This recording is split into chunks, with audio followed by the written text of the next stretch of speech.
안녕하세요. 이지물리학의 김종태입니다. 코로나19의 여파로 사상 최초로 고3들의 개학과 수능이 연기되며 많은 수험생들과 학부모님들이 어떻게 입시를 준비해야 할지 불안해하고 있는 게 현실입니다.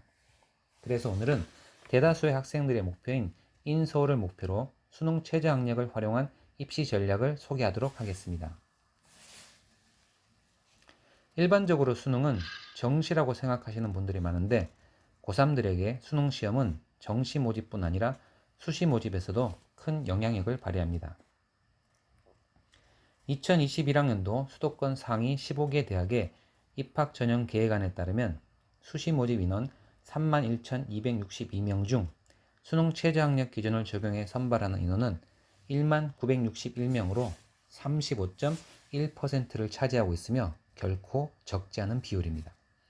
전형별로 살피면 논술 전형의 수능 최저 학력 기준 적용 비율이 82.8%로 가장 높으며 논술을 치르는 13개 대학 중 이 기준을 적용하지 않는 대학은 연세대, 한양대, 한국외대, 서울시립대 정도입니다.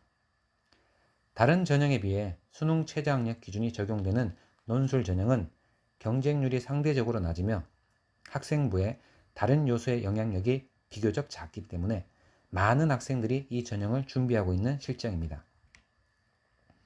하지만 학생부와 수능뿐만 아니라 논술까지 준비해야 한다는 부담감이 있다고 할 수 있겠습니다. 그렇다고 방법이 없는 것은 아닙니다. 방법은 바로 수능 최저 학력 기준을 잘 활용하는 전략입니다. 자, 먼저 수능 최저 학력 기준이 만만치 않다는 것입니다. 주요 15개 대학의 수능 최저 학력 기준은 보통 2개 영역 등급 합 4 이내 또는 3개 영역 등급 합 6 이내를 요구하고 있으며 수능 2-3개 영역에서 2등급 이내의 성적만 얻으면 수능 최저 학력 기준을 충족할 수 있는 것으로 쉽게 생각하는 학생들이 상당히 많습니다. 그러나 실제로 이를 충족하는 비율이 생각보다 높지 않다는 것입니다.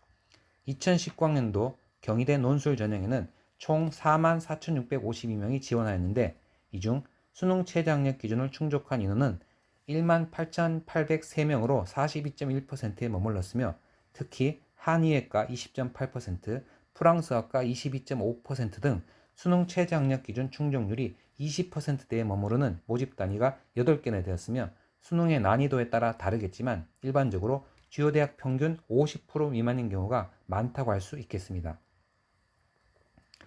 결론적으로 수능 최저 학력을 적용하는 대학은 경쟁률도 낮으며 또 수능 최저 학력 기준을 충족하는 학생들도 많지 않기 때문에 일단 지금부터 수능을 체계적으로 준비해서 수능 최저 학력 기준을 충족시키는 것이 수시, 정시를 함께 준비하는 가장 좋은 전략이라고 할 수 있겠습니다. 다음은 2020년 주요 대학 전년별 수능 최저 학력 기준입니다. 서울대입니다. 다음은 연세대입니다.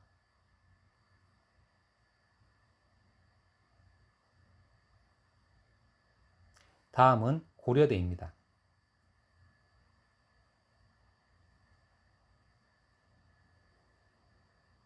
다음은 성균관대 수능시험 최저 학력 기준입니다.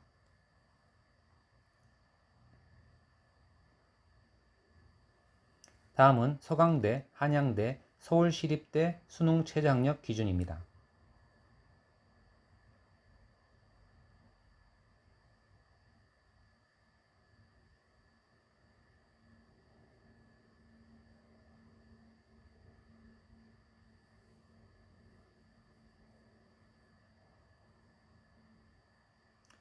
다음은 경희대 수능 최저 학력 기준입니다.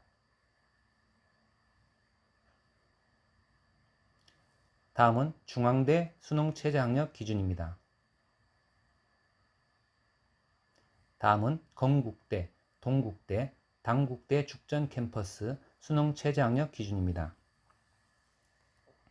마지막으로 시간이 부족해서 논술, 학종의 비교과 영역의 준비보다 수능 최저 학력 과목 중심으로 공부하는 것이 효율적인 방법이긴 하지만 만약 그렇게 준비한 경우 실제 수능에서 특정한 과목의 난이도가 엄청 높아져서 그 과목에서 실수를 하여 최저 학력 기준을 충족시키지 못하면 수시, 정시를 모두 망치는 길이 될 수 있습니다. 따라서 수능의 전체 영역을 목표로 준비하여 수능을 잘 보는 것이 논술과 비교과 영역의 부족한 부분을 채워주며 수시, 정시 두 마리 토끼를 다 잡는 길이라는 것입니다. 이상으로 얼마 남지 않은 시간, 입시에서 인서울에 합격할 수 있는 비법에 대하여 소개하였습니다. 자신의 목표 대학별, 전형별로 꼼꼼히 전형을 잘 살펴보시고 준비 잘 하셔서 모두 합격하시길 기원드리겠습니다. 여러분 안녕.